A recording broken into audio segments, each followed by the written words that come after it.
할렐루야. 엘리사 시대 때 아람은 군사적 경제적으로 중동 일대를 제패하던 강대국이었고 이스라엘과 적대적인 나라였죠. 가장 두려운 대상이었습니다. 신약시대 팔레스타인의 공용어였고 예수님도 쓰셨던 말이 바로 이 아람어죠. 그런데 아람의 군대 장관 나아만이 나환자였습니다. 문둥병이 들었으니 그까지 북이 영화가 무슨 소용이 있을까요? 온몸에 고름이 질질 흐르고 눈썹이 빠지고 악취가 나며 코가 삐뚤어졌으니 모든 조건이 다 좋은데 단 한 가지, 자기의 몸이 나환자라는 이 기가 막힌 노릇에 터질 듯한 아픔을 견디기 어려웠죠. 약도 안 써본 약이 없었습니다. 전국적으로 유명하다는 의사는 다 불러다가 줄을 세웠죠. 그러나 다 무용지물이에요.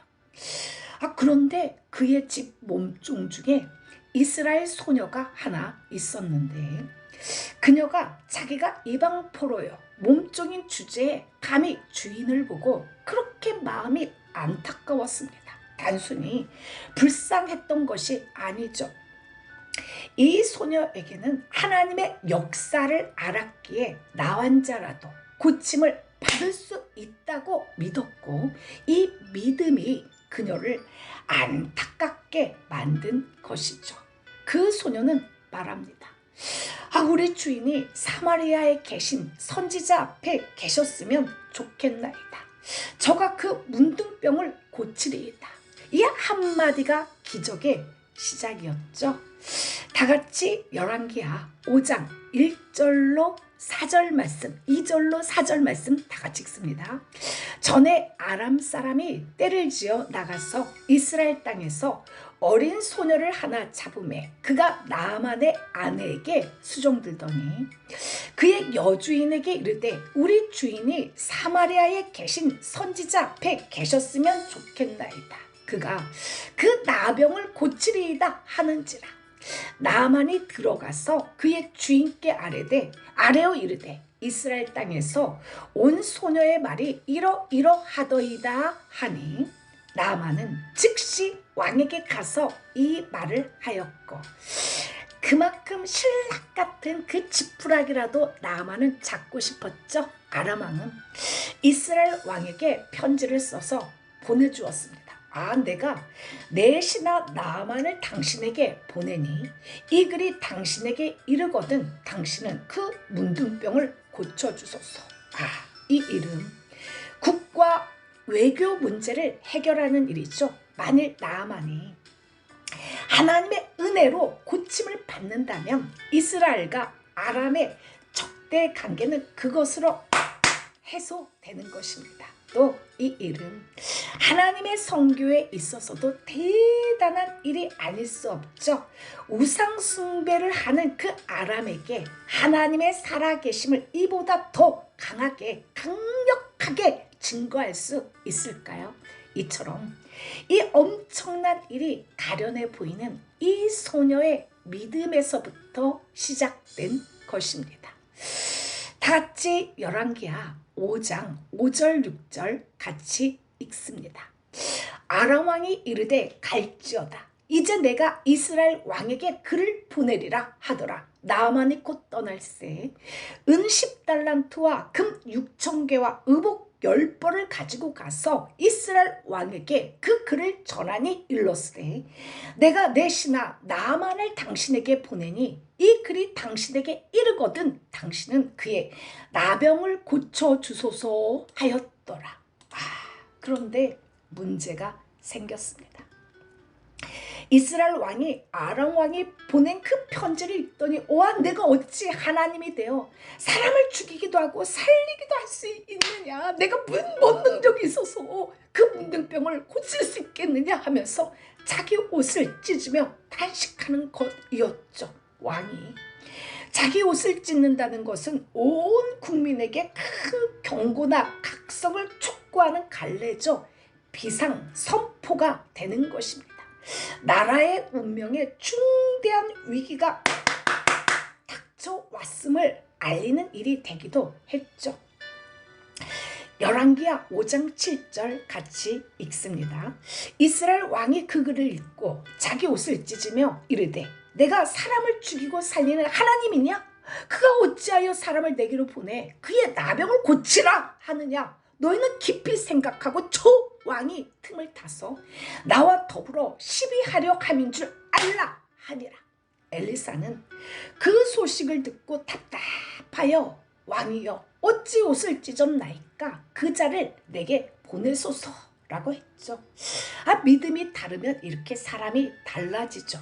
이스라엘 왕과 아람의 소녀를 비교해 보십시오.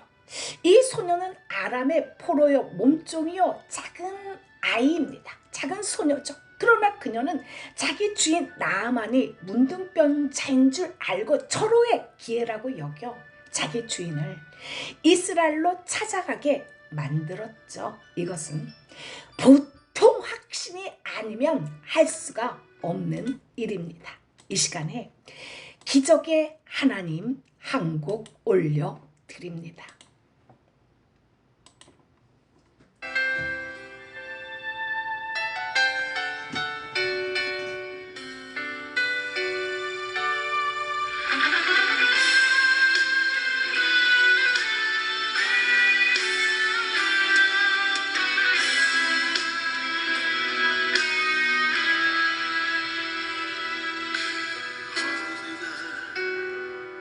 새가 그물에 걸림같이 내 삶 속에 덫이 임했네. 몸 부딪혔지만 허우적거렸지만 나는 약한 자였었네. 내 영혼아 내가 어찌하여 난만하며 불안하여 하는고. 너는 하나님을 바라라. 그 얼굴의 도우심을 인하여 내가 오히려 찬송하리라. 나의 좋으신 주님 태양을 멈추며 혈루증을 고쳤던 주님 기적의 하나님 능력의 하나님 그는 나를 고쳐주셨네.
할렐루야. 이지마라는 그리스도인의 간증입니다. 저는 일본 군마현에 사는 일본인입니다. 일본에는 기독교 신앙을 가진 사람이 지극히 적고 교회도 거의 찾아볼 수가 없습니다. 그런 일본 땅에 사는 우리 가족들이 6년 전에 아들이 하나님의 인도함을 받아 한국으로 유학을 가게 된 것이 계기가 되어서 제가 한국을 오가게 되었고, 그리고 딸도 한국으로 건너가 가족끼리 예수를 믿고 교회에 다니게 되었습니다.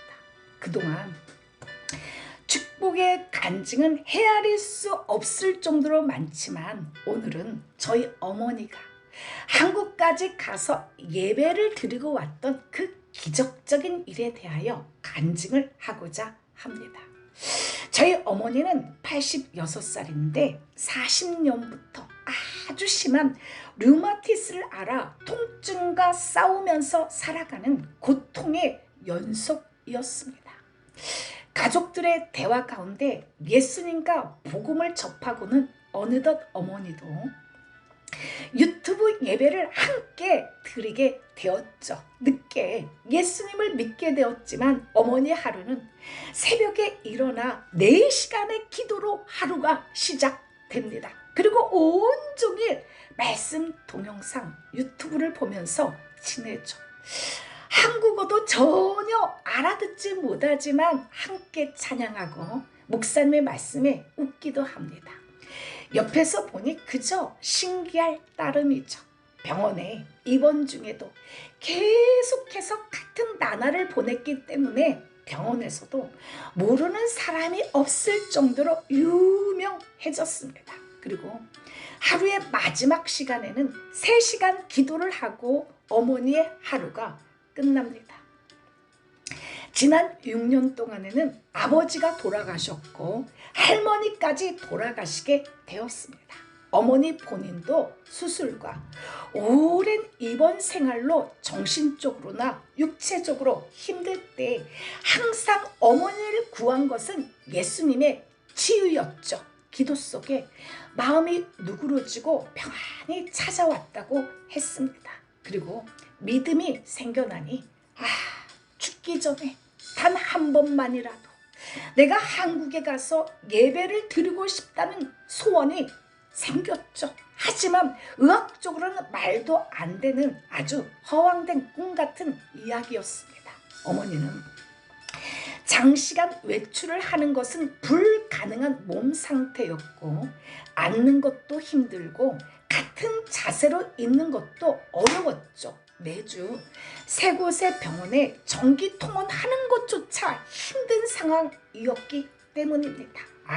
나이 들면 일주일에 병원을 가는 것이 순례죠. 일상일이 됩니다. 하지만 어머니의 마음속에서는 한국에서 예배를 드리고 싶다는 바람이 점점 크고 강렬해졌죠. 우리 가족들과 전도를 해서 함께 신앙생활을 하던 성도님들과 함께 어머니의 한국행을 위해 본격적으로 준비를 시작했습니다. 하지만 우선 3개 병원의 각각의 주치의로부터 허가를 받아야 했죠. 류마티스 담당 의사, 심장 담당 의사, 그리고 대장외과 담당 의사를 만났는데 아니나 다를까 의사의 허가는 나오지 않고 심장부에서 중증, 대동맥 판막 협박 협착증이라는 새로운 이상이 발견되었고 탈장의 재발 증세도 발견되었습니다. 나이가 있잖아요.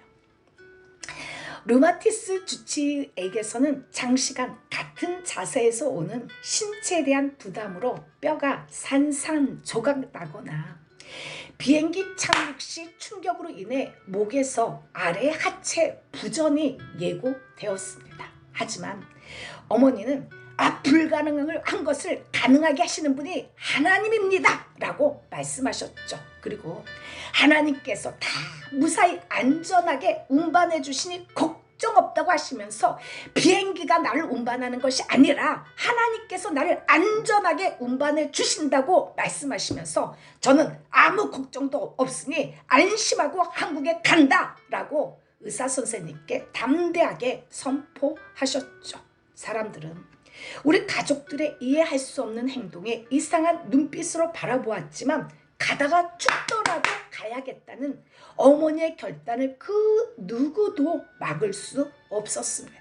그리하여 어머니는 한국행을 실행한 것이죠. 한국에 가는 것은 절대로 할 수 없는 불가능한 일이었지만 그 불가능을 가능케 하신 분은 전능하신 하나님이셨습니다. 평생에 처음 타보는 첫 기차, 첫 비행기, 첫 한국 여행, 첫 대면 예배. 유튜브 영상에서만 만날 수 있었던 일들을 한국 땅에 와서 실제로 대면 예배를 드리고 하나님의 큰 은혜와 축복 속에 모든 것을 무사히 마치고 안전하게 귀가를 했습니다. 이것이 하나님의 기적이며 은혜라는 단어 외에는 설명할 수 없는 일입니다. 어머니는 어려서부터 가난한 집에서 태어나 집안 살림을 돕기 위하여 힘든 일을 뼈 빠지게 하면서 어렵게 사셨죠. 하지만 하나님을 만나고 나서부터는 하루하루의 삶이 행복하기만 하다고 고백하십니다. 매일 기도하며 유튜브 예배를 드리고 가족과 함께 행복한 삶을 살아가고 있죠. 이런 몸으로 이 나이에 한국에서 단 한 번만이라도 예배를 드릴 수 있다고는 아무도 상상조차 할 수 없었습니다. 일본의 많은 사람들은 예수님을 믿지 않는 것이 아니라 단지 모르기 때문입니다. 하나님을 알 기회가 없었던 것이죠. 하나님과 함께하는 삶이 이렇게 멋진 삶이라고 일본 사람들에게도 알려주고 싶습니다. 무력하신 내 어머니의 일생이 하나님의 층표가 되고 작은 빛의 등불이 되었으면 좋겠습니다. 나아만 장군에게 일어난 일, 우상을 숭배하는 아람에게 하나님의 살아계심을 이보다 더 강하게 강력하게 증거할 수 있을까요? 이처럼 이 엄청난 일이 가련해 보이는 이 작은 소녀의 믿음에서부터 시작이 되었습니다. 그녀에게는 역사하시는 전능하신 엘로힘의 하나님이 보인 것이죠. 하나님의 백성인 이스라엘의 왕은 나만 장군이 오자 난 이제 죽었구나. 저것들이 나에게 시비를 거는 거야. 시비를 하고 절망하고 옷을 찢었죠. 엘리사는 성경에서 가장 기적을 많이 행하였던 하나님의 사람이었는데도 이스라엘 왕에게는 하나님도 기도의 용사 엘리사도 보이지 않았습니다. 옷을 찢고 절망하는 것이 아니라 이즈마의 어머니의 이야기처럼 86세의 나이에 예수를 영접하게 되어 매일 새벽마다 4시간의 기도로 하루를 행복하게 시작한 이 할머니처럼 하나님을 아주 그냥 뜨겁게 만나며 전능하신 하나님은 무엇이든지 할 수 있다는 믿음을 회복할 수 있기를 축복드립니다. 주님, 나만 장군처럼 육체의 질병이 있고 환경의 질병이 있고 사업에 어려움이 있을지라도 이스라엘에 가면 하나님이 계시고 하나님의 선지자 엘리야를 통해 치료하신다는 믿음을 가진 이 작은 소녀처럼 내 안에 엘로힘의 하나님은 하신다라는 확실한 믿음이 있게 하옵소서. 옷을 찢는 것이 아니라 마음이 좌절하고 산산조각이 나는 것이 아니라 육체와 환경을 고치시는 하나님께 뜨거운 기도로 나아가 고침을 받게 하옵소서. 예수 이름으로 기도를 올려드립니다. 이 시간에 마지막으로 엘로힘의 하나님 사랑의 깃 높이 들고 아멘 할렐루야 올려드립니다.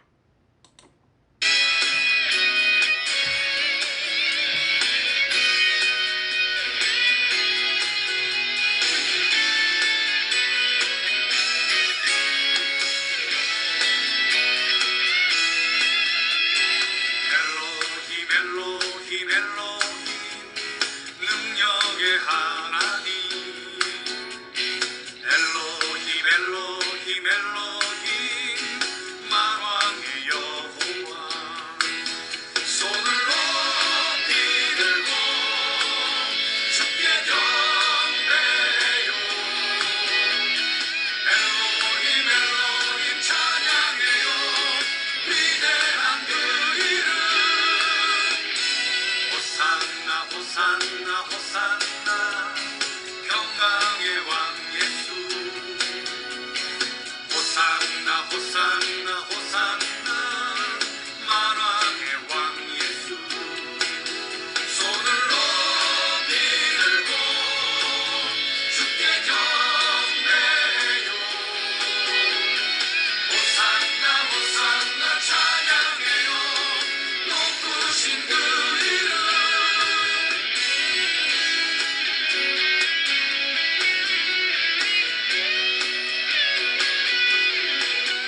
하나님을 선포합시다.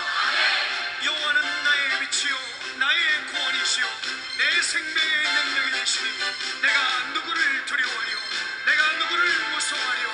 다친 자를 자유케 하시는 주 예수 그리스도의